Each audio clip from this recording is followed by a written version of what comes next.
This has been something that's been on my mind for quite some time now. But realistically, who on this earth is paying 3-digit numbers for a damn haircut? Like I. First of all, I want to put it out there that I do be getting haircuts. Not very often, but as often as I can afford. Broke nigga alert. And no, I'm not a werewolf. I do not like to keep my hair long. I have a barber that I trust to do me right, and I visit him whenever my hair starts to grow too long again. I like to keep my hair fresh and clean all the time, and I understand the importance of a good barber and a good haircut. Now, with that being said, I think we can all agree here when I say that nobody on this earth should be paying 3-digit numbers for a haircut. And I have to put this out there because I know that I'm gonna get people on my ass about this, but it is not very common to see a haircut go as high as a 3-digit price. I know that not everybody in the world is paying those high prices for a haircut. However, unless you are some sort of celebrity, royalty, or you're Bruce Wayne, then nobody on this planet should be getting charged a 3-digit price for their haircut. Like, I only pay around $40 for my haircut, and then usually I tip my barber something good on top of that. But that shit does not equate to a super high price.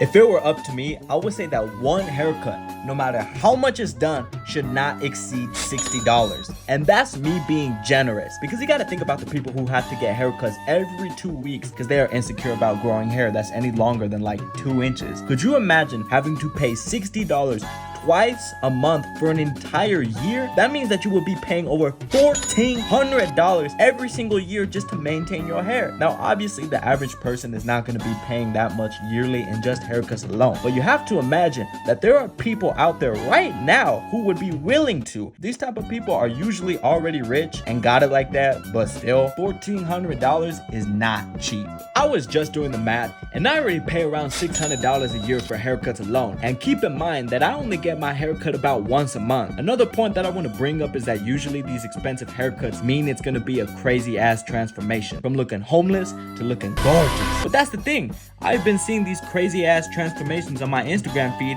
and they're usually the same haircut styles, like from wacky dreads to just a basic buzz cut. You know, it's crazy to me too, because there are people in these videos who literally drive 4 hours out of their way to get these type of haircuts. Like, not only are you paying for a haircut, but now you're probably paying like another $50 just for gas alone. It's like you can probably get a decent haircut for a cheaper price, like 10 minutes away from your house. Now, that's not to discredit any of the barbers' work, because they might as well be called the paramedics the way they out here saving lives. But there is no way that that can justify a $275 price tag. With that high of a price, I better be getting some new Beats by Dre, a new car, and a share of the company you're working for, because ain't no way that's worth it. Usually the things that they give you to justify the price include hair washes, special gels, super clean hairlines and fades, and other things.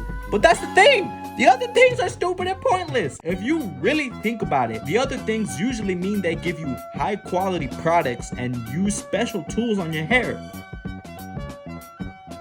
Motherfucker! The second you take a shower, all them special products wash away from your hair. Like, that's why I never understood why people be getting the expensive haircuts when they're not even cutting it that short. Like, unless you went from looking like Oscar the Grouch to basically going bald, then there's no point in paying for all the fancy stuff, because it's just gonna grow back anyway. Listen, at the end of the day, everybody wants to look nice and clean and presentable for the ladies. Anita Maxwin. Or gentlemen. But at the end of the day, you really gotta ask yourself, is that 3-digit price tag really worth the style of your hair? I just don't see how anybody could charge any normal civilian more than $60 for a haircut that's gonna grow back to normal in 2 weeks. But hey, maybe that's just me, and my broke ass keeps yapping about nothing.